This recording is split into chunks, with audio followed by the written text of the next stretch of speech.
Hello, collective family. I am Danny Morales. As always, on Tuesday, this is the collective spotlight, and this is our second to last show in this studio. Next week will be our final set of shows in this studio before we move into a much more upgraded facility all around. But here for another awesome episode of Collective Spotlight, where we showcase some cool independent books on the new week shelf. I have, without further ado, Mr. Brett Murphy, who is the writer on Behemoth Comics' Paranormal Hitman. That actually, Steven, what did you do? You moved me. I don't know. I broke the world. Steven broke it. Steven was really confident that he was going to be good. There you go. The right internet connection going. Oh.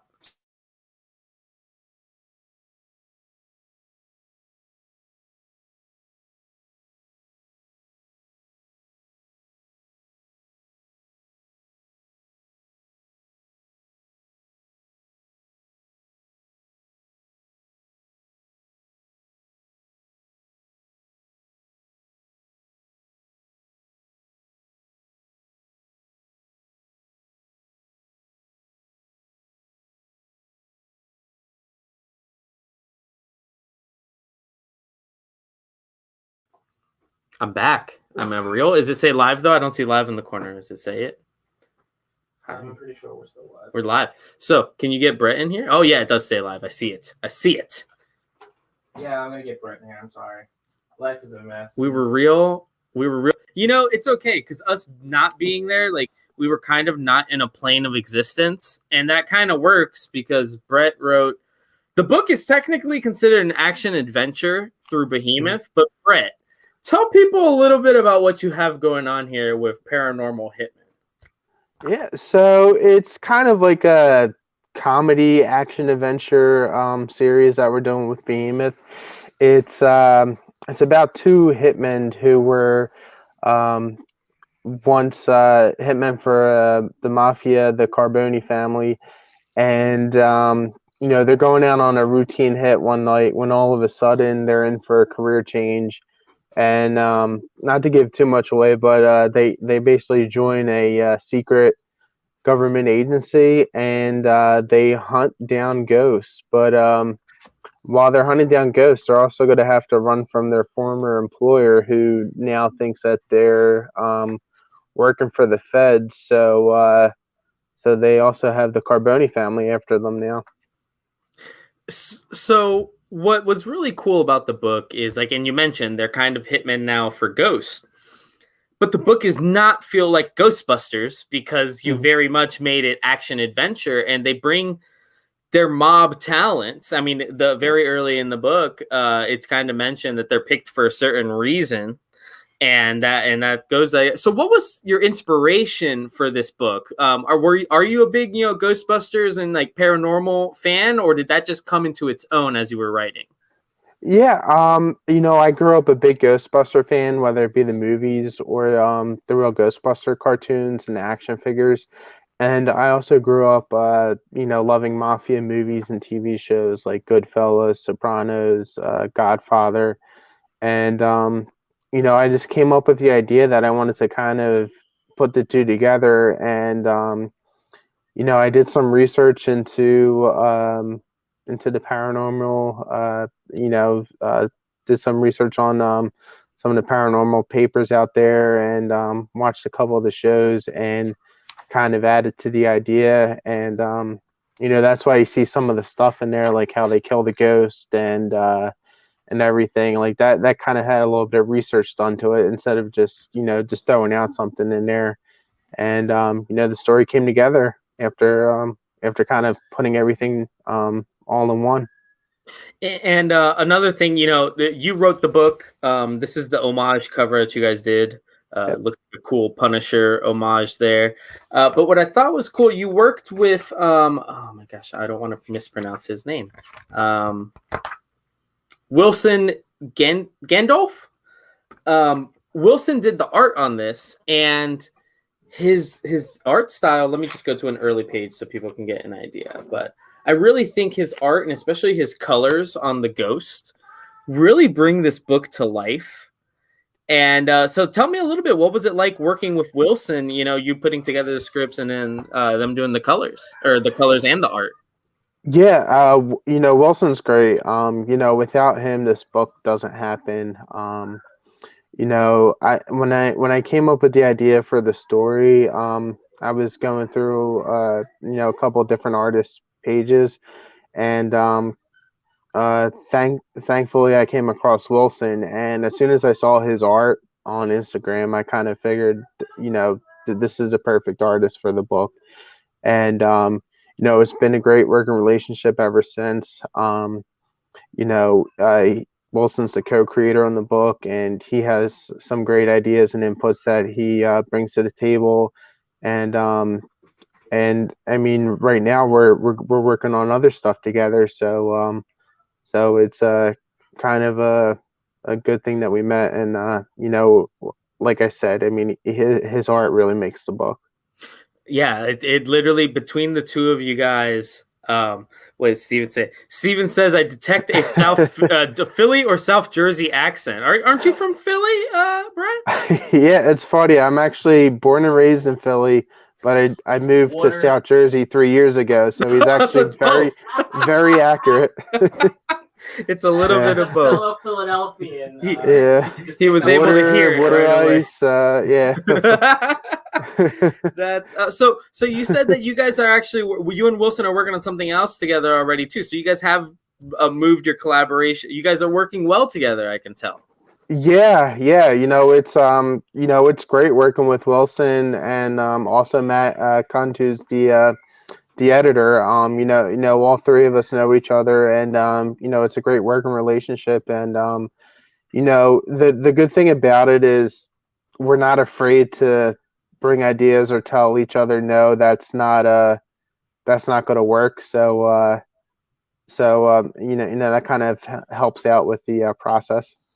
And you mentioned your creative team there, but I also want to go ahead and mention Behemoth. What was it like? They're kind of, I don't want to say they're new, but they're still little guys, in the publishing world. But we're ordering them here in the store. But what was it like getting to work with Behemoth on a creator-owned, comic book and finally getting it out on the shelves? Oh, it's great. Nathan Yoakum and Ryan Swanson, the co-founders of Behemoth, they're great to work with. I mean, they kind of they don't really tell you no and change any really change anything in your creative process. They kind of are just there as a supportive publisher, which is great. And they're working on so much right now. This year is going to be pretty big. I kind of have a little insider knowledge to some of the licenses and books that they're working on and coming out with in the future. And I mean, they're just going to go from just starting out to like one of the major players in the comic industry. It's going to be insane once they announce everything. Well, and the thing is, they also recently did, or one of the announcements that they had a chance to make at Comics Pro was Happy Tank as one of their other imprints, which is like some of the more adult cartoon style, things that you would see on Adult Swim.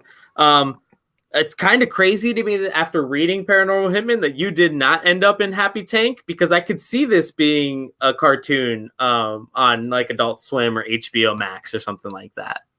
Yeah, it's you know what? It's funny because I didn't find out until about Happy Tank until I read it in the news articles as well. Like that's the only thing I did. I know like some of the other licenses are working on, but yeah, I had no idea they were coming out with Happy Tank. But yeah, it's great. I mean, it's just just showing their growth as a company. Coming out with more imprints and working on licenses like the Netflix show MFKZ and I mean it's and other licenses that they've already published like Hotline Miami and A Girl Walks Home Alone at Night. It's just pretty incredible, some of the stuff that they've done within a year. Yeah, and A Girl Walks Home Alone at Night kind of put them on the map a little bit Yeah. more extra because it was something that was known in the literary world and then the speculation as well. But I think now people are realizing Behemoth makes hits as well. I mean, we ordered a nice amount of Paranormal Hitmen. Yeah, I was hard pressed to find a copy to hold here to show people, but we have more coming from Behemoth. Oh, nice. One of the cool things that people can, and I'm not going to spoil anything in the book, but as you can tell by the cover, this ghost kind of looks like, he's Nordic. You guys mess around with some of the spiritual characters in this book from different periods. How did it go? Was that you that picked what periods they're from? Was that a little bit of Wilson? Was it a little bit of both of you guys? And how much fun did you guys have getting to pick, Romans or whatever, things from different periods of time? Yeah, it's it's a little bit of both. Me and Wilson, we're both kind of, history buffs. We talk about different historical figures. When we're working out the storyline, and I kind of give Wilson free reign. I kind of say like I'll suggest an idea, but I'll kind of tell him like, hey, draw what you want to draw as a historical figure, but the second issue is really where you're going to see a lot of history come to life. There's going to be this awesome battle at a museum, so I mean you can just we have presidents, dinosaurs, all kinds of historical soldiers that are going to be featured in issue. There you go. Yeah, that cover kind of gives it away right there. Yeah, well, I'm a huge fan of dinosaurs. So when I saw this cover, I was like, "Oh my god, I'm all for it." And granted, the first issue is great. It absolutely. I mean, Brett, I think you might have seen me. As soon as I read it, I had to post on Twitter. Best book I read last week. So that it was a great read. But when I see that issue 2 is going to bring in spiritual dinosaurs, I'm in. Best of both worlds. But another cool thing that you do, and again, I don't want to spoil anything, but since I've read it, I've got a question here that I think I can work in there. You mentioned it's a little bit of fun, a little bit of action adventure. Towards the tail end of the first issue, there is an emotional moment. Clearly somebody's doing something for certain reasons, and then something kind of emotional happens. That was a interesting pivot. I didn't expect it to get kind of serious for a second, and I thought it was very well written, and it brought out a different part of the characters there. But what made you decide to throw just a smidge of seriousness? And honestly, some people might feel it as like a heartfelt scene there for a second.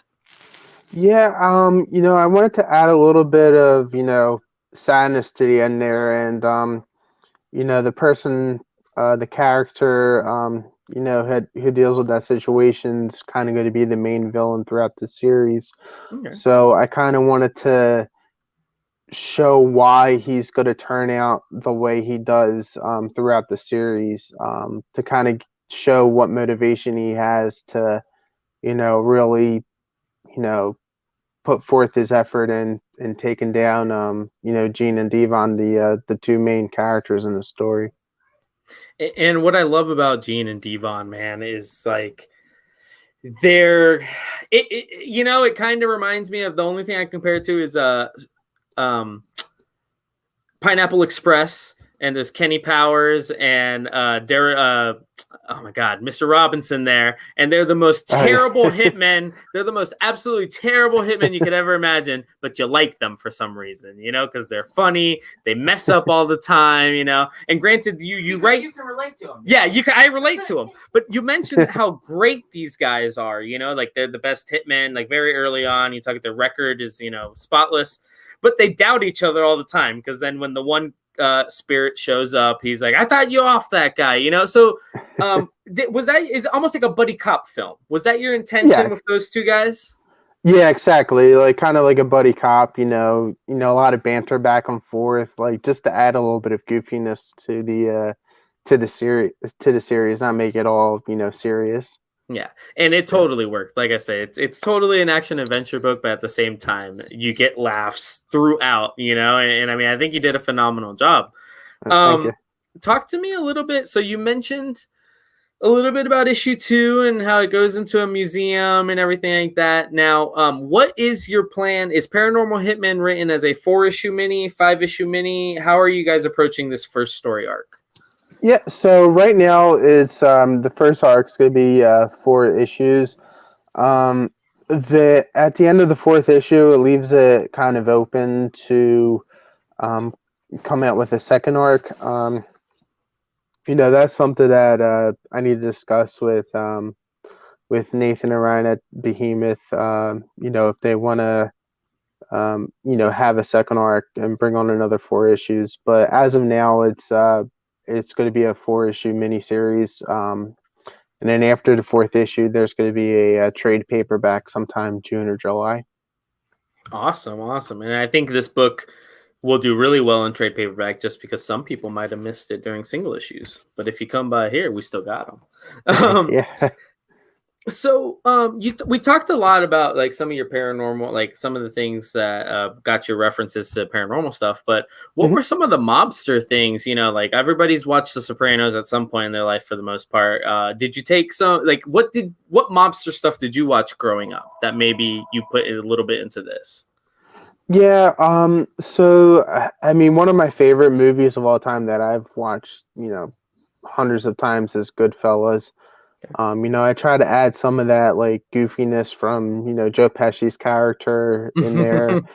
And, just taking movies like that, Goodfellas, Pulp Fiction, a little bit of Pulp Fiction in there, and The Sopranos, just kind of taking different pieces from each of those shows and trying to put it in each issue.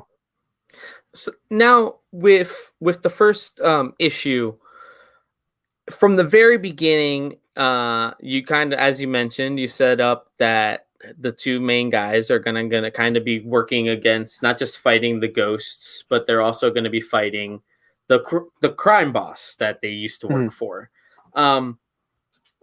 Talk to me a little bit about how especially in a 4-issue miniseries, you'll balance the storylines of them and their former boss, as well as them along with, the ghost headquarters, as they like to call it, like how you're going to balance kind of those two jobs that those guys are doing. Yeah. So, in the second issue, it kind of will have a couple flashback scenes to kind of give it a little bit of a history of the Cube and the USPAA, the agency that they're working for. And in each issue after that, we'll have flashback scenes as well to kind of bring the two stories together, with the agency and the hitmen. But yeah, like you said, I mean, they're going to have to fight both Alfonso Carboni and his men and the ghosts, and eventually they'll come together where Alfonso is recruiting ghosts that they've killed that want to kill Gene and Devon. So it kind of all comes together in the end, for one big battle. What's kind of funny, and I don't think most people will think about this right away when reading or even thinking about the story, but something that gets done somewhat often in TV and sometimes comic books is a superhero or a police officer has to go to prison. And the whole premise is, wow, everybody that they put there, or everybody that's in there, they put them there. You kind of have created that situation, but for bad guys, because it's like, oh, they're hitmen. They've killed all these guys. Well, it's like, guess what? Now all those dead guys remember them. They have all their previous memories, and they're coming back. And I mean, it's not something that I think's ever been done before. Everybody always puts the good guys in situations where they're now turned into, kind of the hunted. But you've gone ahead and thrown some bad guys into a situation where now they're even more hated and they're even more hunted. How did you come up with the idea for Paranormal Hitman? Just like, try to, as best you can, talk me through your origin story for this book. Yeah. So, I mean, I was, like I said, I really like the mafia and the Ghostbusters stories, and I thought it'd be a cool way, thinking like, okay, if you have these hitmen for the mafia, who's really gonna be after them besides the feds, because that's been done in every mafia movie. Like the Exactly. bad guys always the feds or the police. It's been done millions of times.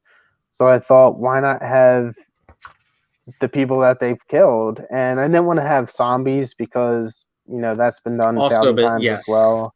So I was like, oh, what if we have ghosts? And then I was trying to think of different ways and said, all right, what if we have a secret agency? And then they kind of came together. But then I thought, like, okay, I got to find out what's like a cool way to kill them that's not like a plasma gun or something like that. And that's how we came up with the special weapon that takes care of the ghost for them. Yeah, yeah. And what I love is that scene that you write when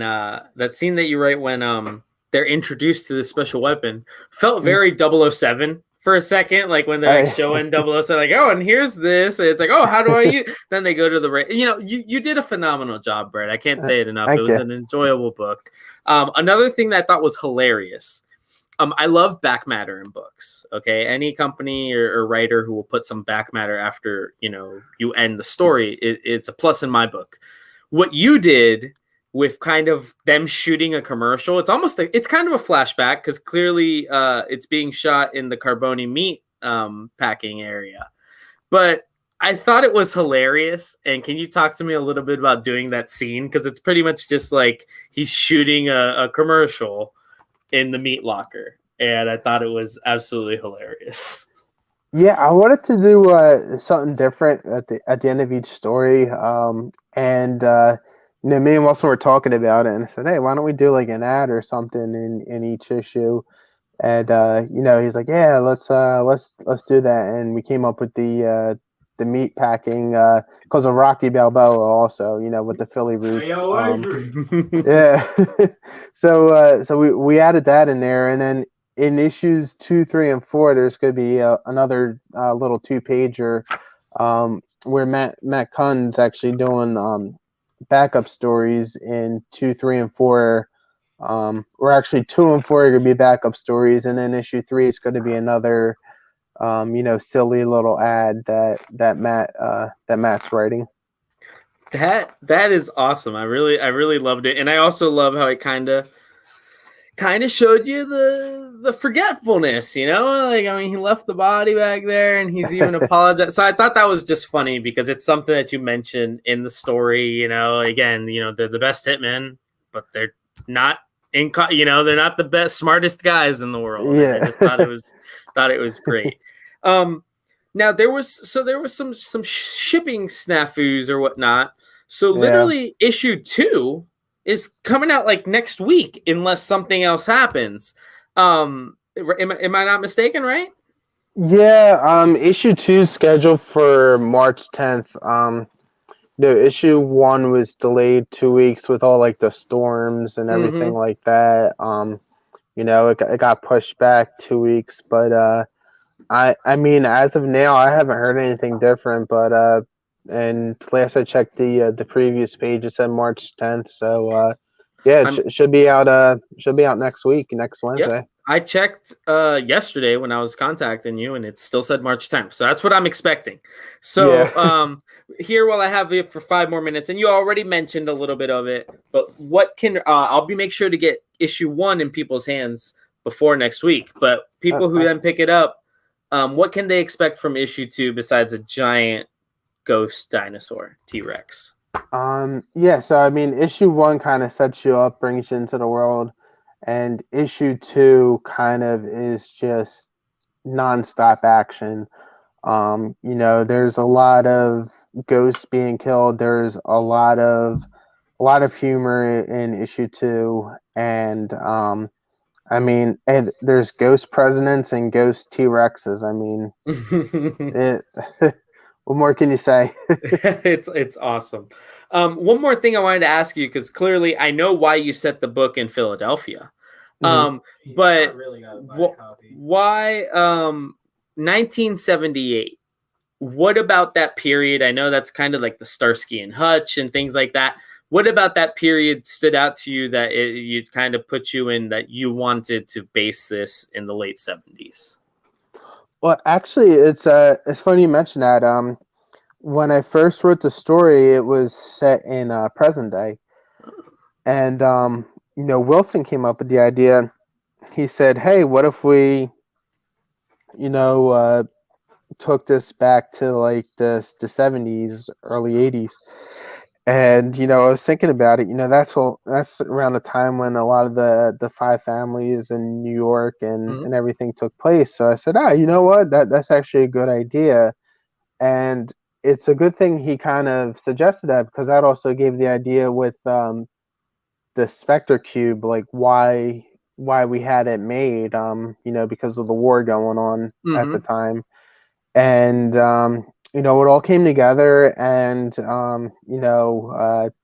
I think it works pretty well because of the different styles of clothing, and the hairdos and the cars and everything like that, Well, and the stash, man. You and the gave him a stash. Yeah. Magnum PI stash. Yeah, exactly. And you got Agent McCoy, who's kind of like a homage to Pam Grier, who was, Mhm. big action star at that time. And it worked out great. Worked out great having it in that time period. So, I got now that I'm just asking all this, I have to ask. The Punisher homage. Mhm. Was that chosen by you? Was that Wilson's decision? Why Punisher? So that was my idea, but it's kind of like a happy accident. It was supposed to be, um we were supposed to we were thinking about doing an homage cover to Casper, the poster where he's flying with Wendy the witch. Yeah. We were gonna have that and have Casper being shot in the head. And we were talking about that, and then we're like, I don't know if we'll get sued because I think Universal or whoever owns Yeah. Casper. And we're like, all right, let's just play it safe because we don't want to like get everybody in trouble Yeah. on our first book. And so I was like, oh, let's do a Spider-Man cover. And then I thought, like, oh, Punisher, he's like he's like the Marvel's Hitman. So And then the cover works. It yeah, absolutely exactly. works. Yeah, it made the most sense. So we figured we'd do ASM 129, and it's great. A lot of people have been buying that cover, and talking about it, and it's kind of a good thing we did it. Well, and I just love the colors on the covers Yeah, yeah. of Well, those books. Like that blue or blue grit, that ghostly blue is amazing. yeah. What Wilson's like a jack of all trades. I mean, his art's great, and his coloring is Oh yeah, the makes it coloring work. made the book. The coloring made Yeah, the book. You yeah. can't have Ghost without having some good coloring, or else they just look like sheets. So Yeah, exactly. Yeah, and we kind of, like, I told Wilson, I said, hey, what if we got like a color slate to start the book? And he's like a perfectionist, and he's like, nah, I got it. Yeah, that's awesome. Well, yeah. Brett, the book, I can't wait to see what the next 3 issues are, and I really hope for a second volume. The book again, guys, is Paranormal Hitmen. Steven literally is reading it right now because after talking for 20 minutes, he's like all about it. I But got the book, one request, two Yeah. requests. Somebody in the dialogue has to say "use guys," you and somebody has to say "water." Okay, Water. Yeah. That's all I ask. That's all I want.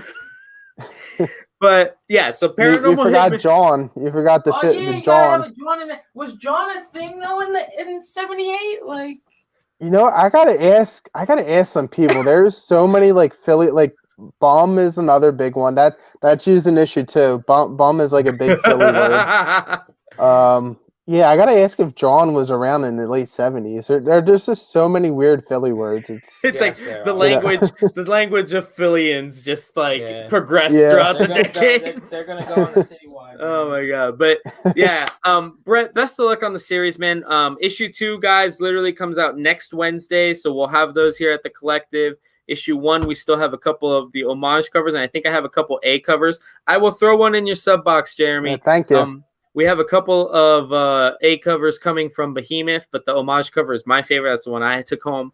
I'm gonna But send some to get signed. yeah, and actually, Brett, Gotta if sign some of these Johns for us. yeah, there, if Brett. you gotta sign can, some maybe we'll Johns. send you a couple that we can get signed here for the store. Couple what? Yeah, Couple go what? for it. Yeah, Couple books, Couple Johns. couple Johns. couple Johns.